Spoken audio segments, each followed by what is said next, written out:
Okay, what's up, business owners? Welcome to today's session. We're going to be talking about throughput today, which is essentially something in your business that should, it already exists, but I want to give you some tools to help you create a better output in your business, right? A little bit of a better throughput. And how we're going to do that is it starts with actually developing more constraints around your business. Now, you might, if you're here today and you're kind of already thinking like, but Mike, I'm already facing so many constraints. I don't have enough clients. I don't have enough money coming in. I don't have the ability to scale effectively. I don't have all the things that I really want yet.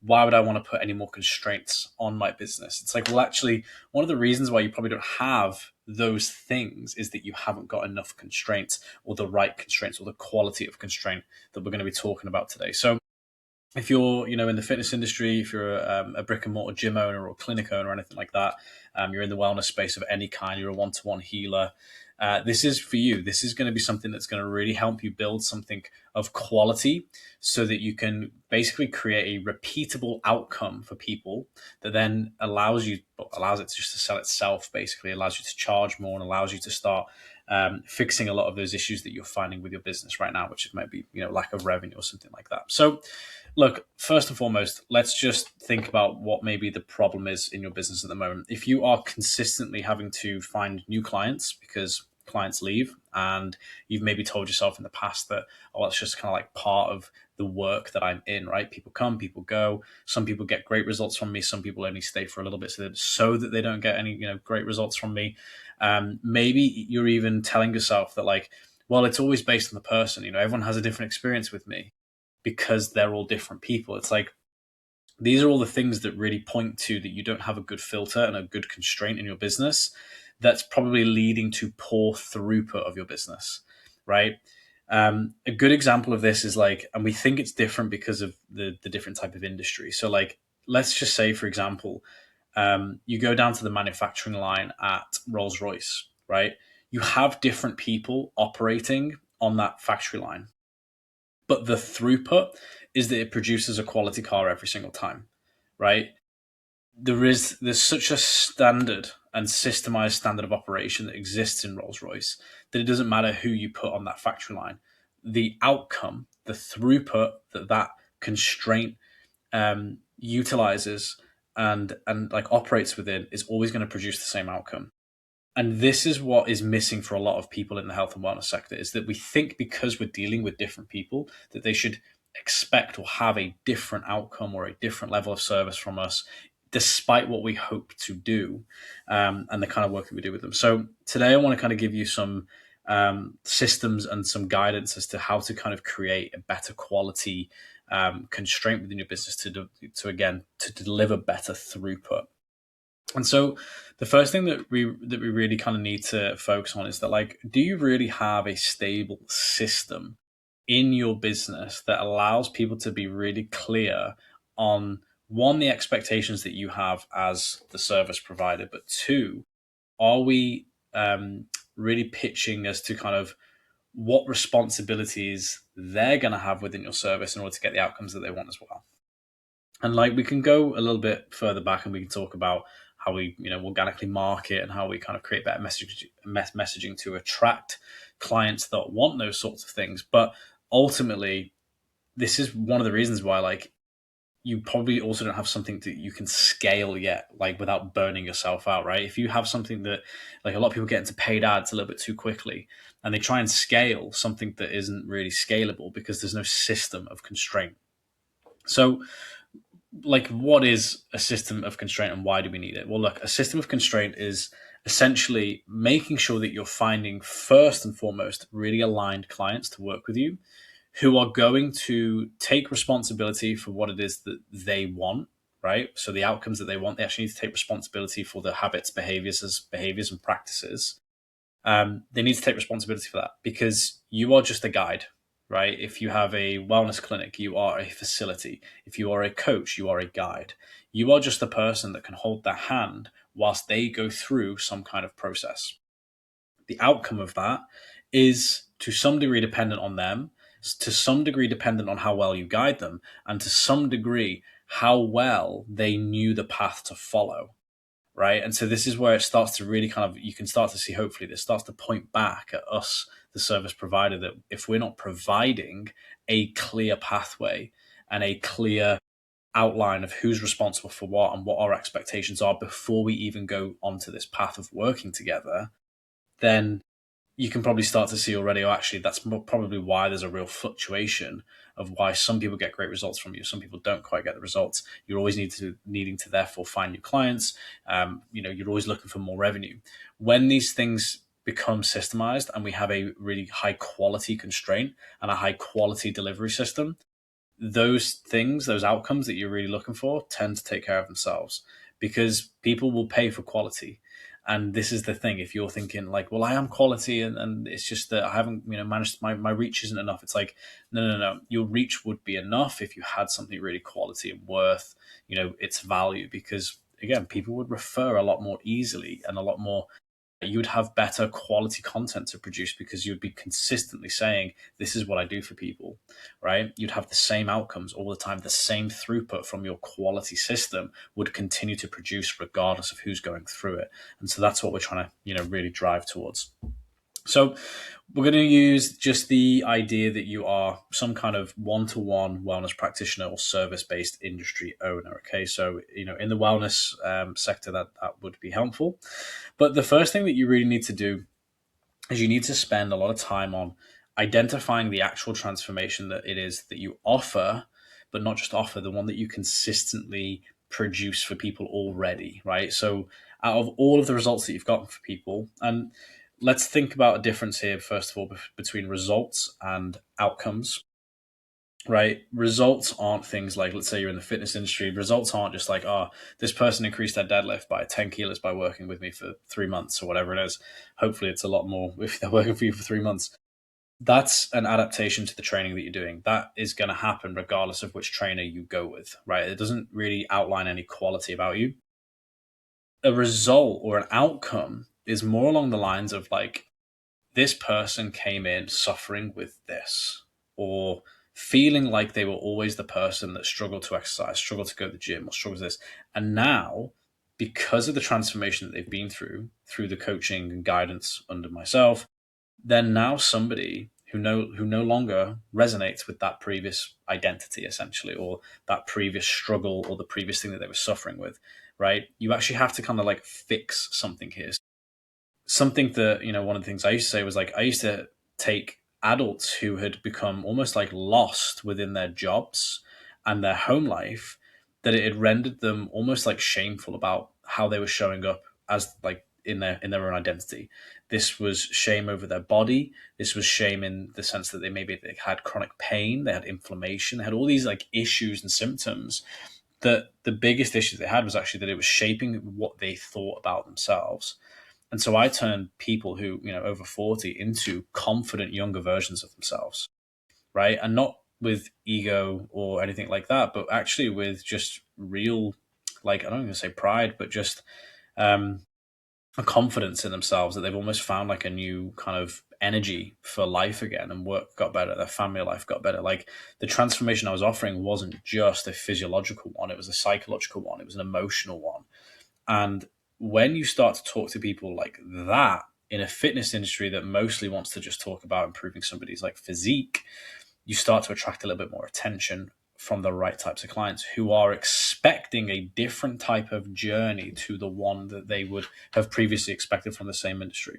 So identifying the transformation is really about measuring the desired outcomes that your potential clients really want, and it's about going deep, and almost like under a psychoanalysis of like, what is it that's emotionally triggering them into the current version of who they are, and what story are they telling themselves about who they wish or want, or even know themselves to be, they just can't get there. It's your job to really kind of identify the gap, and that's kind of where your service is going to lie. So let's say, I don't know, let's say you are a PT and you are specializing in helping rugby athletes improve their performance on the pitch, right? That might be the thing that you market and sell, and you probably get an array of different clients, right? who all come from maybe a rugby background, but some of them are already high performing athletes. Some of them doing really well. Some of them are, maybe on the bench trying to, push to get to the A side. But again, you attract this kind of array of different so you've got high level, low level athletes. You've got people with injuries who just want to get back onto the pitch. You get pulled instantly into doing lots of different type of work, and it's very hard for you to manage throughput because you're also at a point probably where you're trying to say yes to any opportunity that comes your way, and which is thus kind of making it even harder for you to have good throughput because you're saying yes to everybody, which is, again, it's like chucking all different types of oils into an engine and seeing which one works and which one corrupts the thing. It's just not going to work out long term. So if I get a little bit more clear, if I go a little bit deeper on who I'm really spending time with and why, I'm going to start attracting one type of person, and that's the idea. And this is the thing. Whether we think we're not that unique, right? When you find somebody who, and this is a good kind of way to prove this, you will have, or there's always in sport more kids and young adults on the B team trying to get to the A team than there are A team trying to get to. See the point?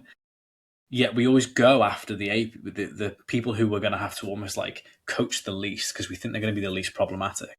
But the most passionate, the most the people who are most willing to do the things that you're trying to coach them to do are going to be people who aren't the best, striving to be better. Those are the people that you really want to focus on no matter what your niche is. And so that's kind of where I would start if I was, trying to offer improvement as a PT on the rugby field. That's what I'm specializing in. I would focus on B team athletes trying to improve. So I would think, well, what's the biggest issue? Is it a lack of weight? Is it a lack of skill? Is it a lack of, I don't know, muscularity in an athlete? What is the biggest thing that separates A side players from B side players? And that's then my input, right? And then I start to ask questions like, how do they feel on a daily basis? What kind of things are they saying to themselves, right? When I'm on the A side, I'm going to be, this is going to be different in my life, right? My opinion of myself is going to change. Or like, what answers are they looking for? What questions are they asking? And they need the answers. Like, this is how we start to actually generate and formulate a lot more better content, obviously, for our marketing, but also a better idea as to kind of what our delivery system needs to look like and what our constraint needs to look like in order to deliver really good throughput into our business. So let's say you've spent time identifying a transformation. Okay, this is going to help you 100% just kind of reshift a lot of your messaging to speak to people's emotional triggers and the deeper rooted reasons as to why they want something from you. But ultimately, when you start to get people reaching out to you and they're saying, well, I'm interested in what you're doing and I want to be a part of it, this is where you start to go, okay, does the program I'm currently offering really produce the outcome that I'm telling them that it produces? And this is where we start to go, actually, you know what? Maybe they need a lot more than what I used to offer. And this is definitely how I started. I remember I started in the CrossFit sector, excuse me, and the one thing I used to kind of tell people, because I wanted everyone to do CrossFit, I was like, hey, just do 3 one-to-one sessions with me, and I'll teach you everything you need to know, and then you can go into my group classes, and that's it. Then the group class will kind of fix the rest of your life. Some people lasted 2.5 years. Some people lasted 2 weeks, right? Like, I had such inconsistent throughput because my constraint was really poor. I was saying I'm for everybody, and because I needed money, and I also thought that my methodology was going to be the best thing ever, and so this is going to work. Like I said, I didn't have enough of a constraint.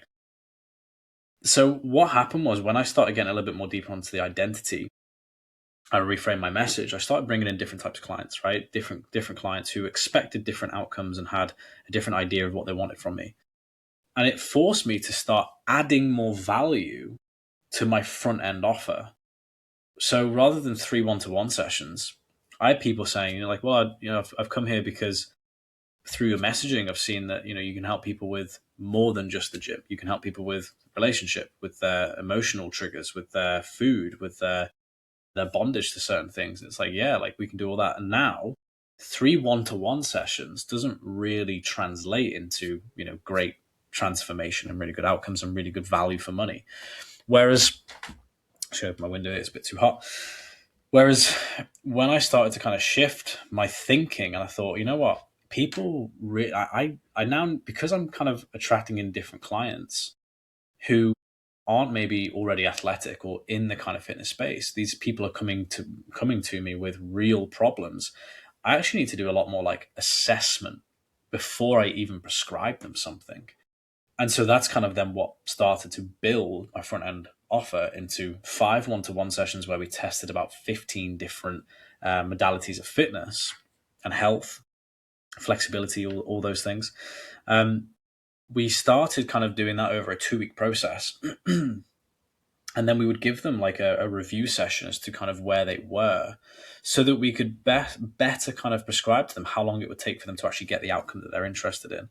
And so what happened was, rather than saying, hey, we're for everybody, and I was making very minimal on the front end, and then also it was a guessing game of what I made on the back end because it depended on how long they stuck around.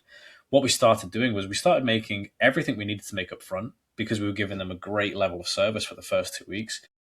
6 one-to-one sessions technically with the review, a bunch of resources to assist them in what needs to actually change in order for them to just get onto kind of a baseline with us. They had a lot more guidance in those first 2 weeks that, and we charged a significant amount. We charged somewhere between £480 and £565, I think it was, for the first 2 weeks, before we even prescribed to them the actual journey that would lead them to where they wanted to go. The reason we did that is because we realized that people were so clueless as to where they even were, that the outcomes they were asking for were so far away from where they were that, they would lose faith in themselves to even kind of go through the process. And so we thought, it's actually more beneficial to show them where they are now, humble them, make what we need to make on the back end because we're delivering it. That is, how valuable is clarity for somebody, especially when they want something that's quite far out of reach for them. It's very valuable to show true clarity as to where they actually are, and therefore all the steps that they're going to need to take to get to where they want to go. And giving that level of clarity, helping them understand what's required of them, right? These are the expectations that we would have. If you were to do a journey with us, these are the next set of expectations that we would have of you in order to get the thing that you say you want. And then it's outlining which parts are they responsible for and which parts are we responsible for. And here's what the path looks like now from here to the next 90 days and the 90 days and beyond. And this is what improved our length of engagement for clients, but also the return on their investment. They paid more, but got more from us. And this is what then created better throughput in my business. So this is what I'm trying to teach back to you. So you should be therefore now starting to think, wow, you know what, my program needs to be more valuable. I need to create more structure, not just on the front end, but what happens during the first 4 weeks of your program or working with you? What happens at week 6? What happens at week 10? What happens at week 12? What happens after I've got my results, right? What happens after that?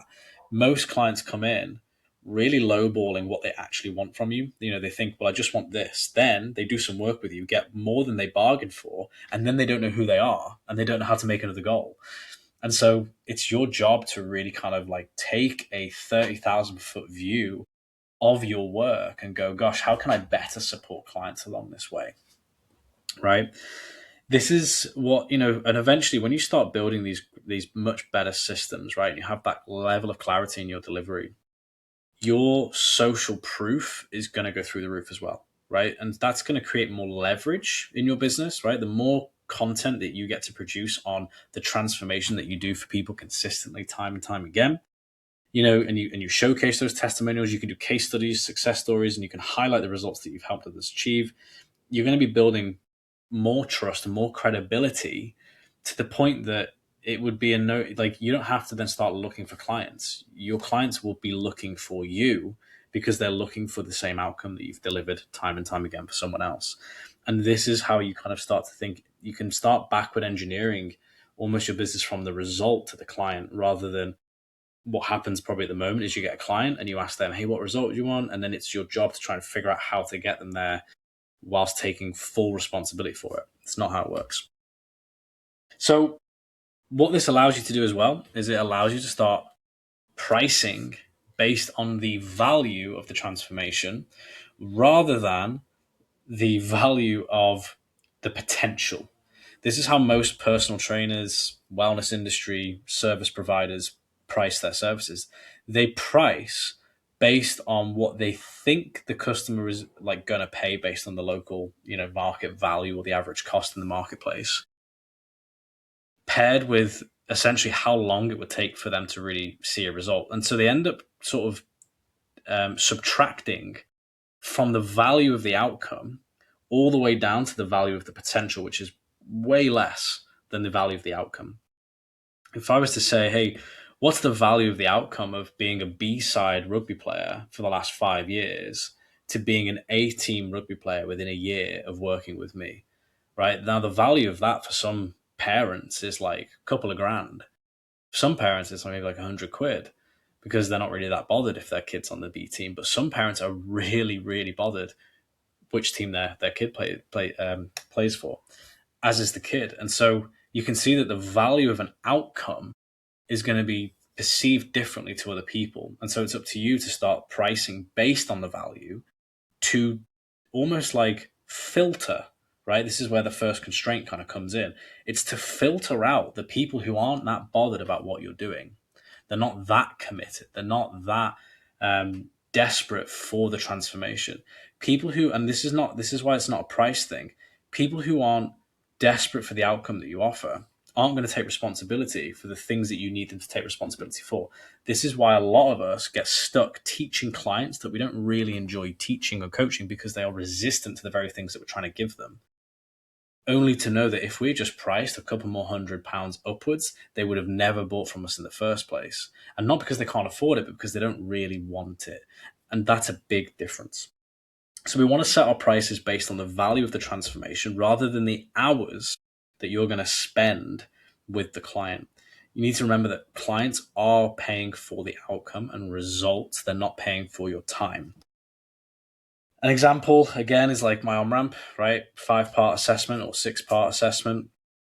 We used to actually give a client a score on their overall fitness. So across the 15 modalities, we used to plot on a map where they were in relation to their goal so they could actually have a visual and see. It was really cool. It's called Level Method. If you want to go check out Level Method, a very, very cool system. And this simple 5-part series would give them a score, and we sold it for somewhere between 485 and 565. It's not 97 pound an hour, right? I was only going to spend 5.5 hours with these clients. Our 6th session was only half an hour. It's not £97 an hour. It's the value of understanding where you are in relation to your health and fitness goal. That's how we sold it. We said, hey, where are you in relation to your goal right now?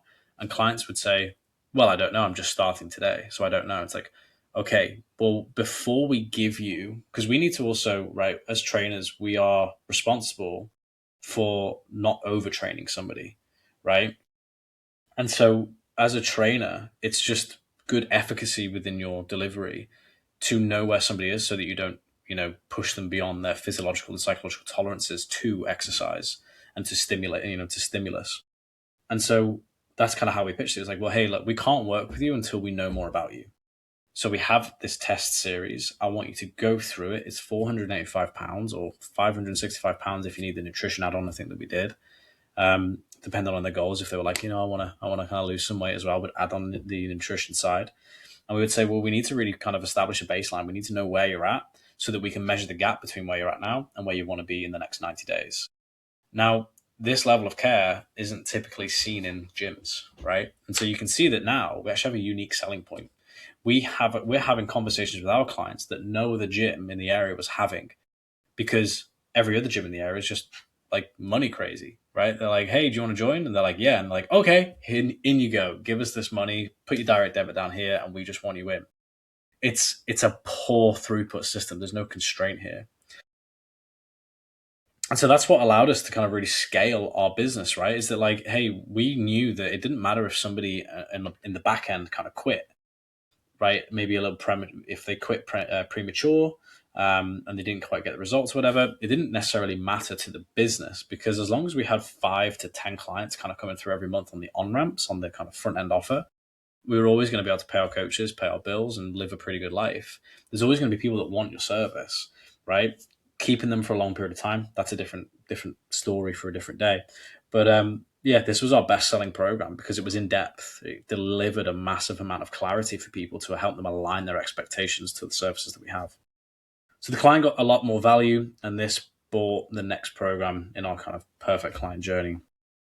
So let's talk a little bit about the constraint, right?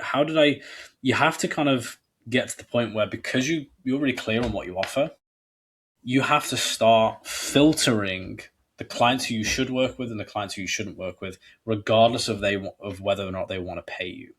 I had a client once, and they were like, "I just want to join," and they were kind of were refusing to go through my filtering process, which was we called it a no sweat intro, right? It's just a questionnaire. It's just time with the coach to get to know each other. And they were like, no, no, no, I know what I want. I want to do CrossFit 3 times a week. Just tell me where to sign up, and I'm ready to go. I want to go 3 times a week. And I was like, no, we don't do it like that here. Like, we have all these other systems. And they were like, yeah, what's the system? Is it an on-ramp? Because they kind of had already been to CrossFit. And I was like, it is, but it's a little different. Like, just hold your horses, right? And they're like, oh, how much is the on-ramp? I was like, it's £485. And this is where I start to go, I'm going to give you the information you want, because I'm already feeling resistance to working with you because you're trying to lead me rather than let me lead you, because it tells me a lot about them, right? If I can't lead you now, I'm not going to lead you later, right? You're clearly somebody who doesn't need what we offer. If you want to go and do CrossFit 3 times a week and on your own kind of thing, and not get necessarily any outcomes and desired results, there's plenty of gyms that exist that do that and allow you to do that. I'm not one of them, and that's okay. This person was like, okay, cool, I'll pay it. I was like, no. I flat out refused the money. And this threw them back because they've never been to a gym where somebody said no to them, right? And what business is saying no to a paying client is a business who knows what they have to offer and the value that it has. It's not just the monetary value. So if you're worried about charging more for your services and you get a little bit of fear come up, this example is here to show you that it's not about money. It's about throughput. It's about, you need to be responsible for the parts that, as the professional, I understand and know that if you don't take responsibility for them, you're not going to get the outcome that I consistently produce for people. And that is going to almost like, and this is the thing, you get to decide, are you more interested in the money or are you more interested in the outcome? For me, I'm interested in outcomes, because if as soon as I start putting people through my system that aren't getting this outcome, the value of my service is going to drop and diminish, because I can't produce the same social proof in the same quantity that I was producing it, because I'm putting more bad eggs through the system, therefore not getting what I want the other side. It's not about being profitable and having loads more revenue. Those are outcomes of having a really great product and high value and a really good constraint, so that the throughput remains really high quality. So we have a filtering service for this, right? We have a filtering process, which was our no sweat intro. So if you don't already have this, your consultation should be a very in-depth consultation. And this is I think, from what I've seen with health coaches and even medical professionals as well, they kind of struggle with this as well when they step into the coaching side of things, is they're trying to be liked before, in order to probably try and seem friendly to get the sale across the line. And again, if you're going into your consultations with kind of well, I need the money, so this is great that I've even got a lead, it's that's not good either, right? You should always have leads. That just points to you don't really know what you're doing with your marketing. You don't really know what you're doing, probably even in your delivery, because if you did, you wouldn't have this issue. And so it's really important that throughout your consultation calls, you're actually turning up in a lot of authority, right? Because you're the person who's spent however many hours on education.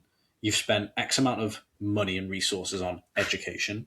You've probably gone to weekends away to kind of develop yourself. You've probably gone to marketing master classes. You've probably invested so much more time, effort, energy, and resources into having the body that you have, or having the physiological results that you have, or being able to heal the issues that you've faced in your own life. And now you're tasked with helping somebody who's never done those things but wants the same outcomes. And you're like, hey, nice. Oh, it's so good to see you. Tell me about your story. It's like, no, no, no, no, no. Hey, why are you here? right? Like there needs to be that change and level of authority of like, I have the thing that you need, but you got to show me why I should give it to you, why I should want to work with somebody like you, because I know what's required to get this thing. It's time, effort, money, and resources. Like you need to be able to filter out the people who are prepared to do the same things you've done to get the outcomes. And if they're not, you need to be able to point them to the best place that's going to help them best if it's not you. So, we had a phase which was just setting the agenda. So that's kind of typically how I would always start, and I still start my calls like this. It's like, hey, look, first of all, thanks for taking the time today. The fact that you've taken the time tells me that there is something that's important to you that you want to change in your life, right? There's something that you're actually looking for in terms of outcome that's different to your current set of circumstances. So here's what we're going to do on this call. First I'm just going to ask you some questions about that so that I can understand where you're at right now and where you want to go. Then we're going to look at what's been getting in the way of you doing these things by yourself. It's 2026. Most people, can find the answers to their problems on the internet and then go and do it themselves for free. But they don't, which is why they're in front of you. So they haven't done the thing themselves. They need help. That's why they've booked the thing. And if we don't take that level of authority into these calls, they're going to feel it and they're going to be doubtful about what we can do for them, right? This is all the subconscious stuff. So we'll look at what's been getting in the way. And if I feel like I can help, if I think I can confidently help you get what you really want, then I'll share what that would look like, right? I'll tell you what that is going to look like step by step, day by day, so that you can be completely clear on what's expected of you and what's expected of me. So that before that you agree to actually spending money and time and effort and energy and resources working with us, you know what you're actually getting yourself into, right? Then you can decide if it feels like the right fit. Sound good? And I get confirmation from them. If they're like, actually, that sounds a little bit like I was just really here to kind of find out what you do, and it was more about me asking you. You can kind of already, and like I've had calls like this where people are like, "Ooh, that, you've kind of taken me off guard here. I was just hope, people have said, I just wanted to know how much you charge." It's like, oh, okay. Now that's kind of reserved for people who get through this entire consultation because I need to know that you actually want something from me. But if you're just price comparing, our memberships range between, and I just say, I used to say, what was it, like 100, what was our minimum membership? Geez, probably like 115 or something like that. 115 to 185 pounds, depending on what you need from us, right? I used to give a much bigger rate than that, a bigger frame, because it doesn't tell them anything, right? It's like, well, depending on what you need, you could spend £100 with us, or you could spend like over 5 grand with us. I don't know what you need because you haven't told me anything yet. So it's hard for me to give you. It is hard for me. I'm not being like hard here or difficult with them. It was just more like, hey, it's hard for me to know what to tell you because I don't, I don't know what you need. If I know what you need, I can prescribe a price. Same thing as like how a plumber works, right? You can't just go to a plumber. How much are you going to charge? And they're going to be like £60 an hour. Like, okay. Like some do that. I think they're poor, right? But the people who are doing really well at business go, well, what is it you need? I need to know more about the job at hand before I can give you a price. Anyway, let's move on.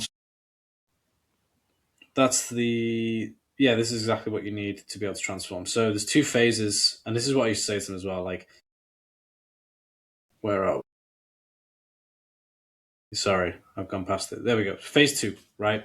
This is the discovery part of your call. So if you get past phase one, which is setting the agenda, and they're still like, "Yeah, I want to know. I'm ready to tell you all the things."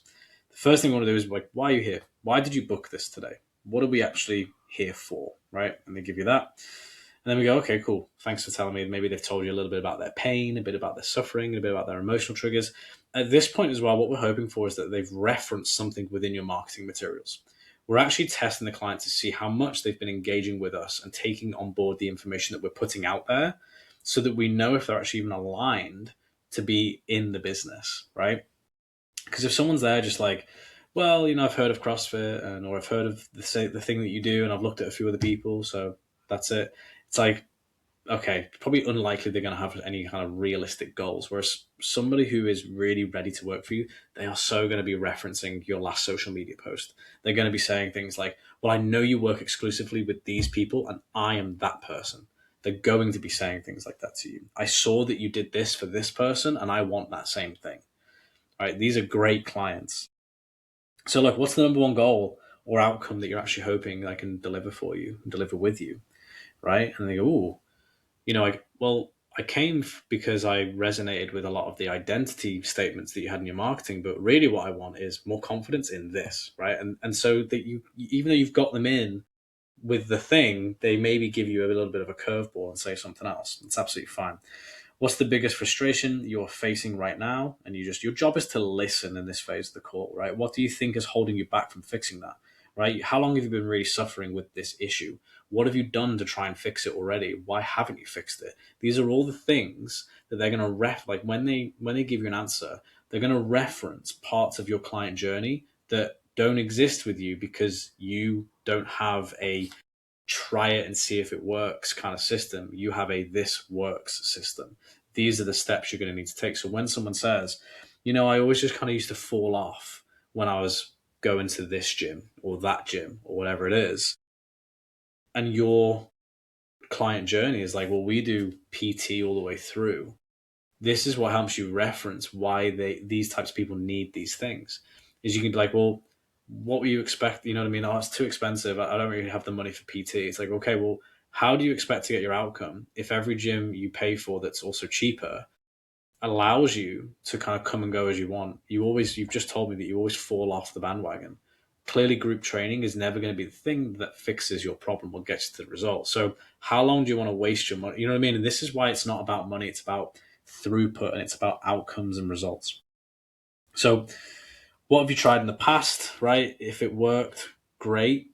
If not, why not? Why didn't it work? We want to know why it didn't work for you, because most gyms work for some people, right? Most gyms work for, like, that's why gyms still operate. It's why service providers still tend to go. Like, some people are getting results, so why not you? What is it that was different about your experience than their experience that meant that you didn't get a result? You want to know this so that you can filter out good and bad clients, right?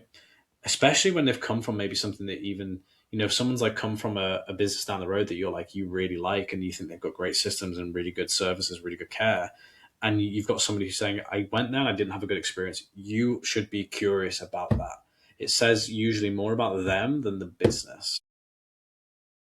And then, how ready are you to take action on fixing this thing? Give me a scale of 1 to 10. It's really important that you work on numerical values.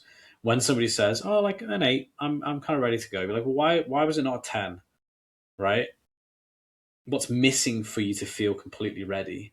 And if they're like, "Well, I don't know how much you charge," right? It's like, okay, cool. So do you have a budget for your health and wellness spend? Do you have financial issues right now, or is it just that you've never spent more than X on like, is your worry with me, or is it like a lack of faith in yourself, or is it that you just don't trust what's going to happen here, right? You can start to get a little nitty gritty on the real objections as to why they would not want to work with you despite being there for all the right reasons. So that's kind of like the first constraint, right? That level of constraint your ability to discern within this constraint is ultimately going to determine the level or quality of throughput on the other side of your business. When you do reps at this, you're always going to let a few bad eggs in, right? That's just part of the thing. Some people are going to say all the things that you want to hear, and you say, yeah, cool, we're going to work with you, and then they kind of don't follow through on the back end. That's fine. That's just reps. That's improving your discernment. But as you get better at this, you're going to be able to spot the right people and the wrong people for your business. And once you start getting really good at saying no to the wrong clients and yes to the right clients, you're also going to be like, it's going to produce so much better throughput in your business and because people are getting more and more outcomes, the value of your service is going to go up. People are going to recommend you a lot more. This happened in my business. We jumped from, we were inconsistently pulling in, like, I think I'd never done more than about 7K in revenue before I got really good at this. We took on business mentorship and we had our no sweat intro put in place. We increased the value of our services. And I went against everything that I thought was true. And, I thought, well, if I increase my services, I'm going to have less sales. I thought if I make it harder for people to get in, I'm going to have less clients. And all these things are completely false. It's quite frankly the opposite. Rolls Royce isn't an incredibly wealthy brand because someone wealthy made it and then kept it wealthy. It's a wealthy brand because they make high quality cars for people who can afford those cars. They don't make them accessible to everybody. It's specifically for a specific type of person, and that drives value.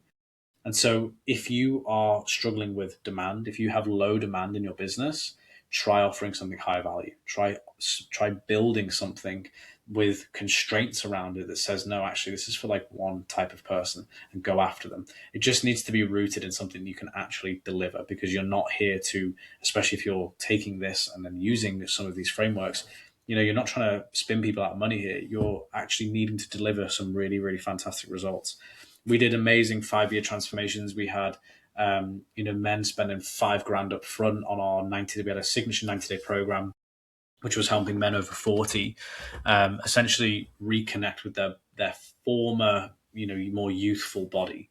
So we specifically targeted men that have kind of got into their work environments, maybe got lost in their marriage, and kind of put on a little bit of weight, maybe got into some chronic pain, and didn't wanted to lose weight, but didn't want to go and join something quite savage like CrossFit, right, where they're going to hurt their back and ruin themselves for work and things like that. We went after those people, and we did a 90-day transformational program.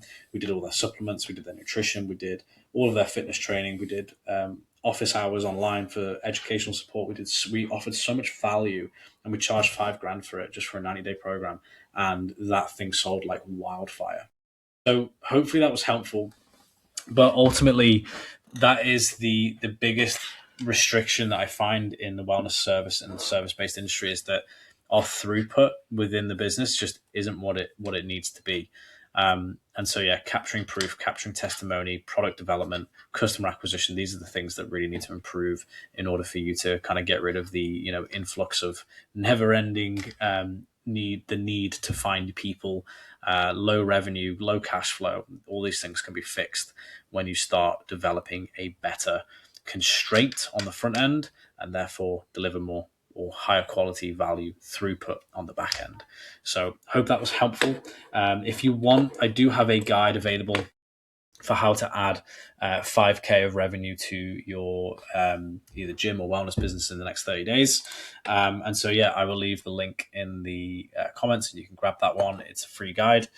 And yeah, it has the actual script that I use for my consultations in there as well. So yeah, hope that's helpful. Have a good day.